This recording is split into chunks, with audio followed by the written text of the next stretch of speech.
Hello and welcome to Analytics by Sluice, where your choices meet honest insights.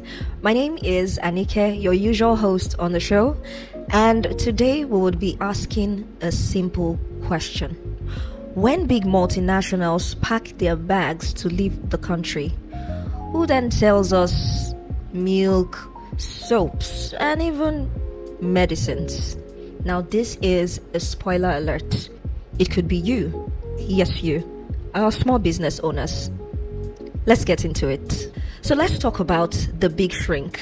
The big shrink in the sense of household spending in Nigeria. The cost of transportation, how much we spend on food, how much we spend on basic amenities.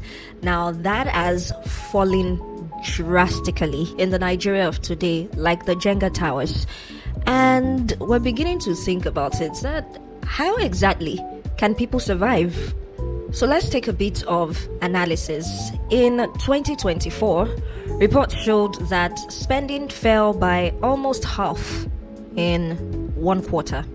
And by the next quarter, it fell by 99%. Can you believe that? Yes, it fell by 99%. So that means that the naira showed us shege.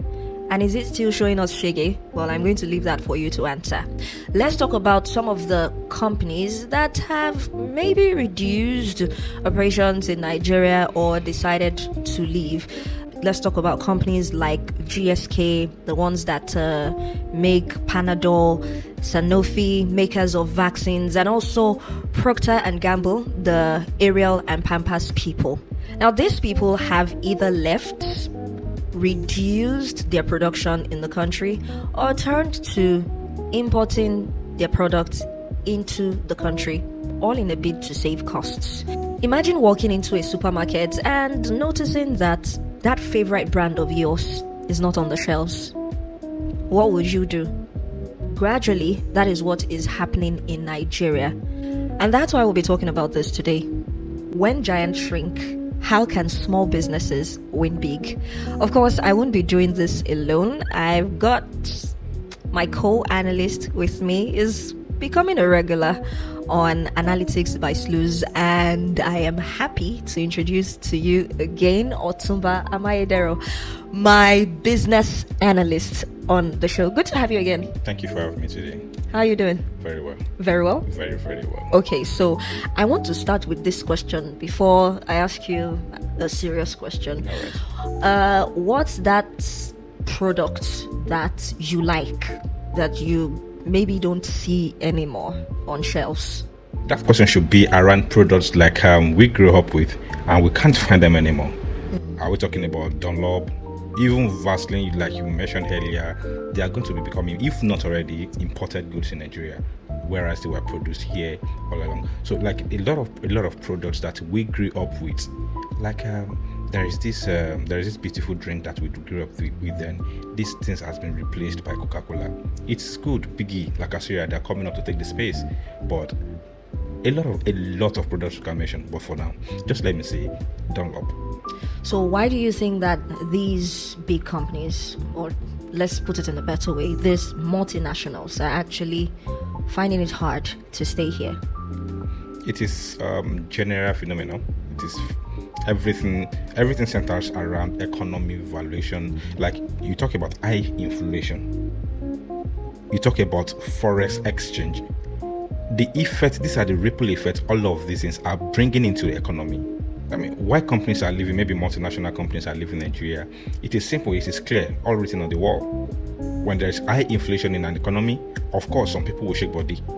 When there is forex exchange that is not stable, today you import goods with, say for instance, 1,200 naira to dollars. By the time you are going to sell your product to go and buy another one, dollar exchange rate has jumped back to 1,500.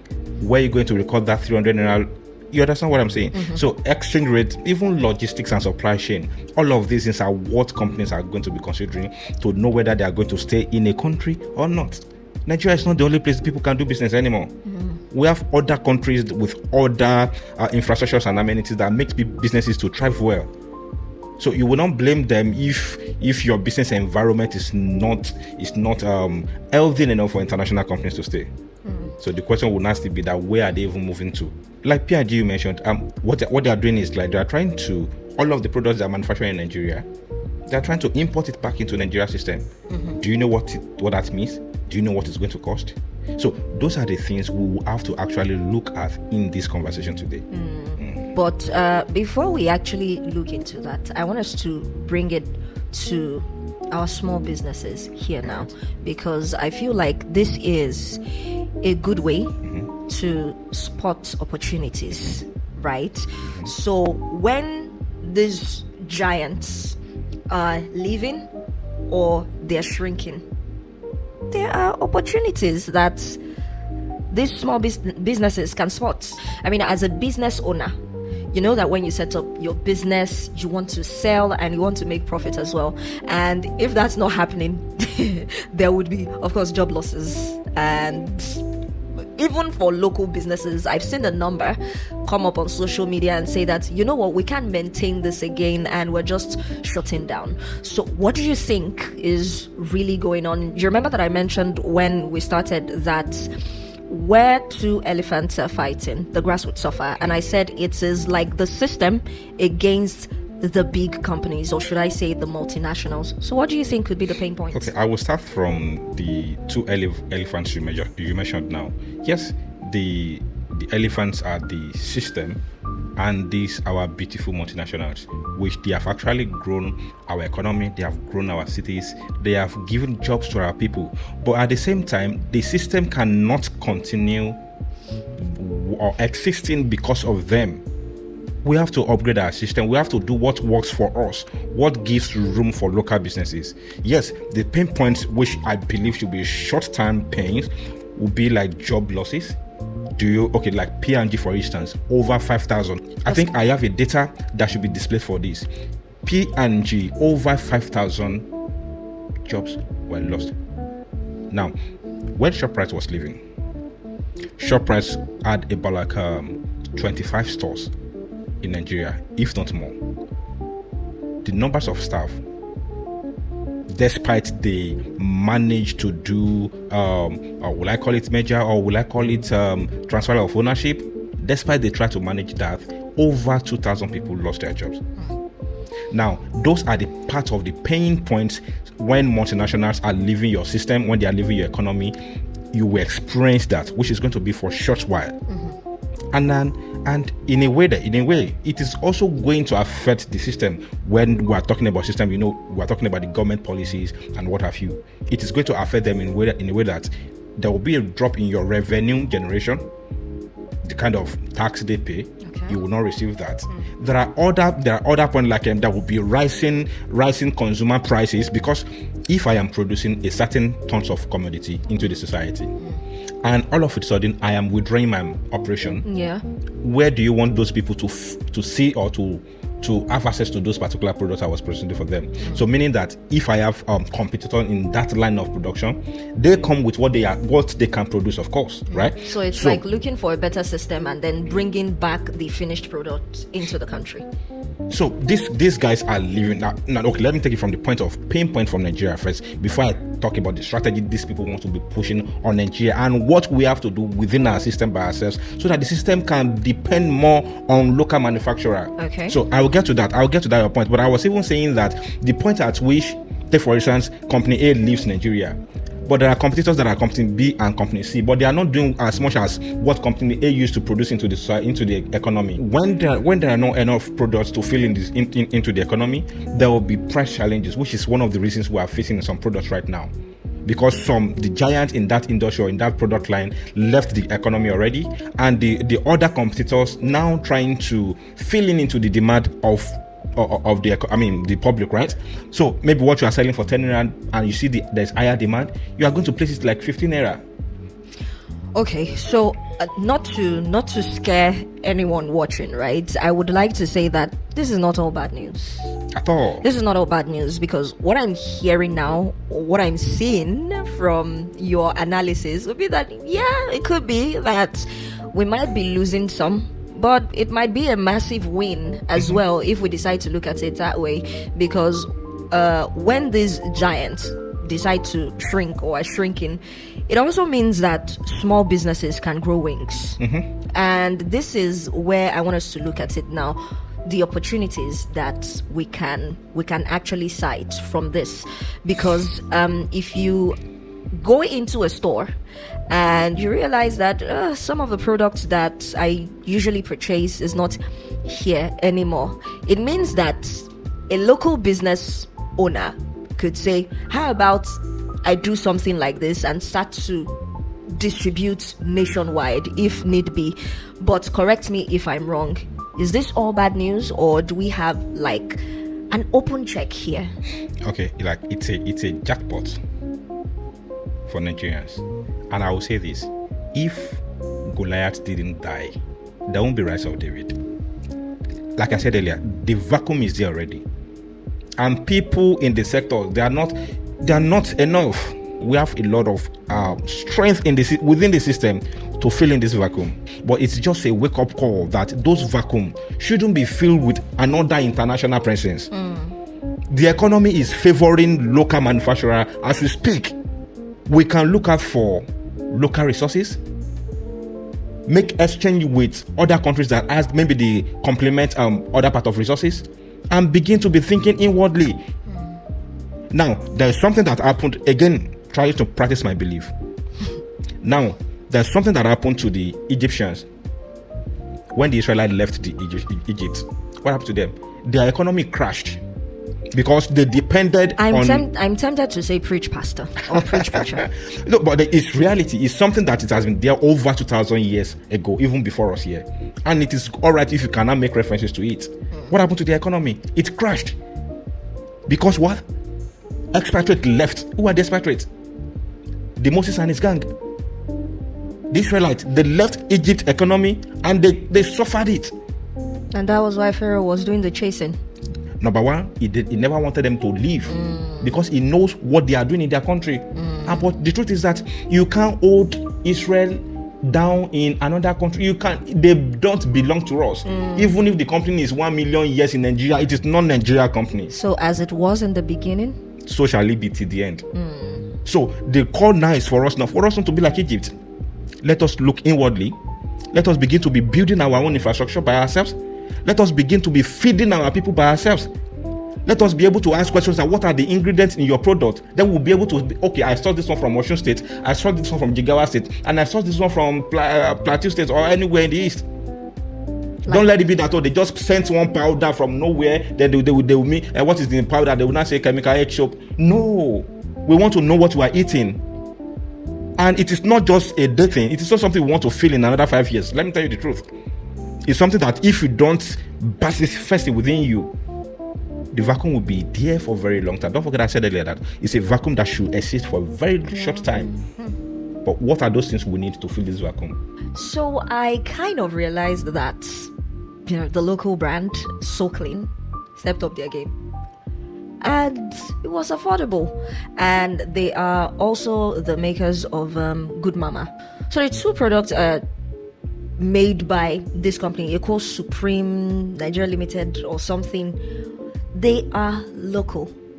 And people are now patronizing them, including me. I do not know if you agree with me, but I feel like in a way it works. So the way this thing works. Another thing is we might just be analyzing things the way it should be. But the truth be told, if we don't take the first step, we will not know where it will lead us. Just like we've been saying before. If there were no likes of So Clean like you mentioned, there were no likes of Good Mama like you mentioned, when Omo left Nigeria, when the brand left Nigeria, what do you think will replace that market? What do you think will replace that vacuum?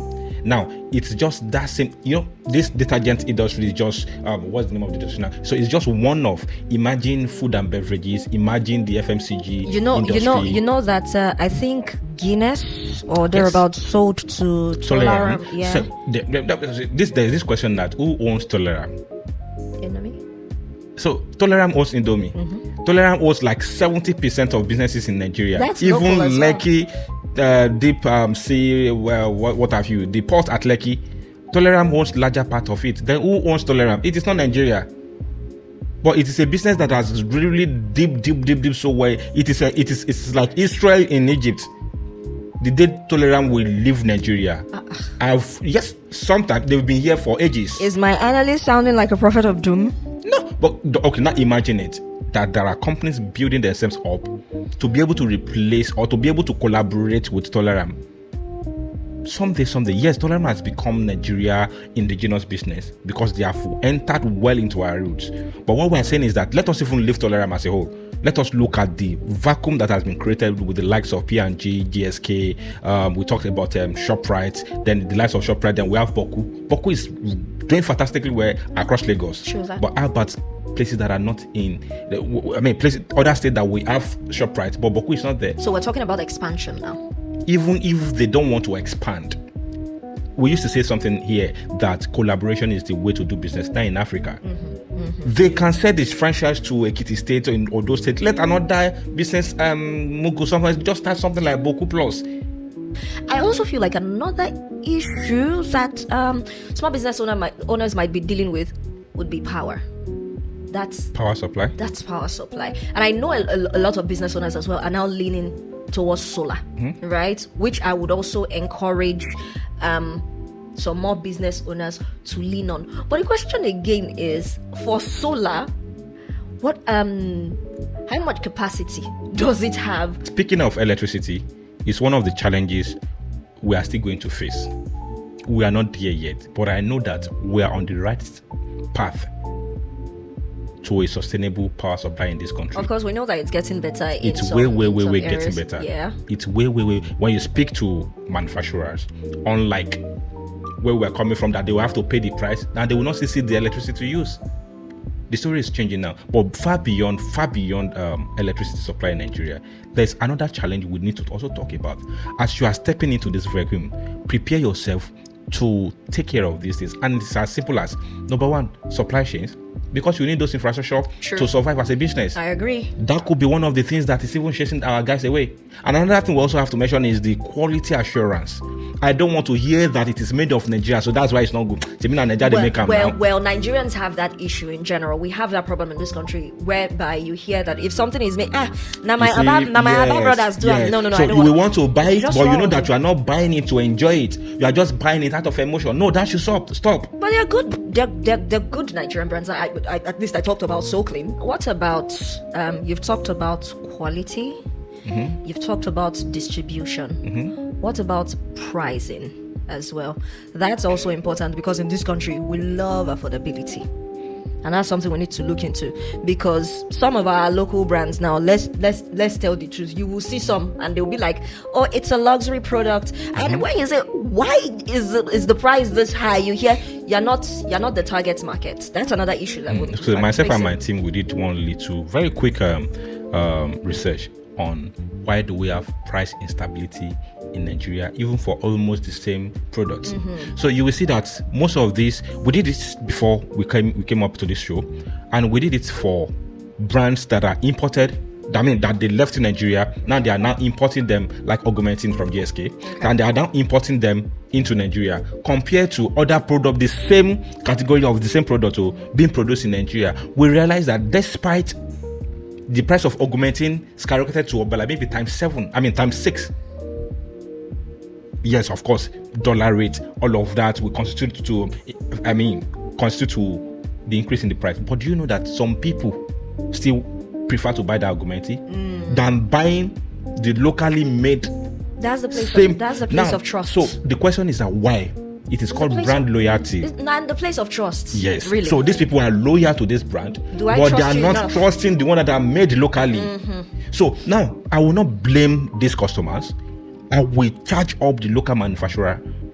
So we need to do the needful, honestly. Okay. We need to do the needful. I do agree with that. But I want us to take a bit of analysis as well. Of course, you know, this is Analytics by Sluice. And if we don't give you analysis, we're waiting we again. So I'm going to actually tag this shelf test let's test it for a bit. I've got some brands here that I pitched together. Let's talk about laundry detergents. Of course, earlier I mentioned Ariel, imported P&G versus So Clean. I'm not an advocate for So Clean. I'm just pitching the two brands now. And So Clean is local. Now, Ariel is now import only. So it means that the prices up, and because of dollar issues as well. But So Clean, being locally produced, can be affordable for people. So that means that people might decide to go that way. Someone like me. You understand. There is also the place of bleach. Let's talk about Hypo versus imported Clorox. Okay. You would find the sachet of Hypo, I think, is it 100 naira or 200? I can't remember. But the small sachet, the sachet, the small one, you see people buying it. Why? Because it is affordable. Most of them might not want to go and buy the bottles. Like you see people buy the big bottles before. There is that. And that means that consumers are choosing affordable stuff, right? One more brand that I want to bring into this analysis would be beer. And we mentioned Tolaram the other time. That's Guinness under Tolaram versus random imported beers in Nigeria. So Nigerians can choose what is available. But for people that want to chop life but want to do it on the low as well, they would want to look for something affordable. So I don't want to call the name of brands right now so it doesn't look like I am advertising. So I think that SMEs can actually design their products to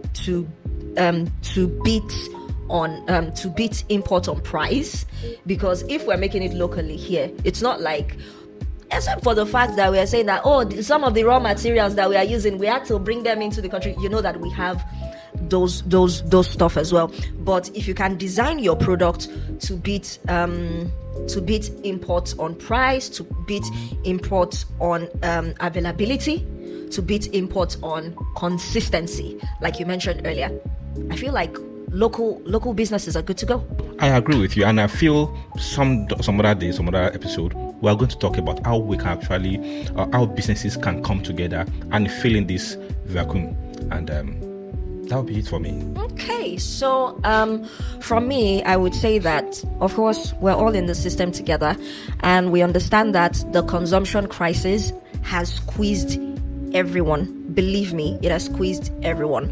But as much as we are saying that the giants are stepping back, what we're trying to preach on this episode today is that even in the midst of this consumption crisis and all of that, you can find your way. And my co-analyst already said it. There is the place of you mastering your distribution. That's also very important. And you also need to be able to offer smart and affordable prices. It's a no-brainer, really. People want to go for something affordable. So thank you so much, Otumba Amayedero, for joining me. Thank you so much. Thank you so much for joining us on this episode of Analytics by Sluice. My name is Anike, and I will catch you in the next episode. Bye.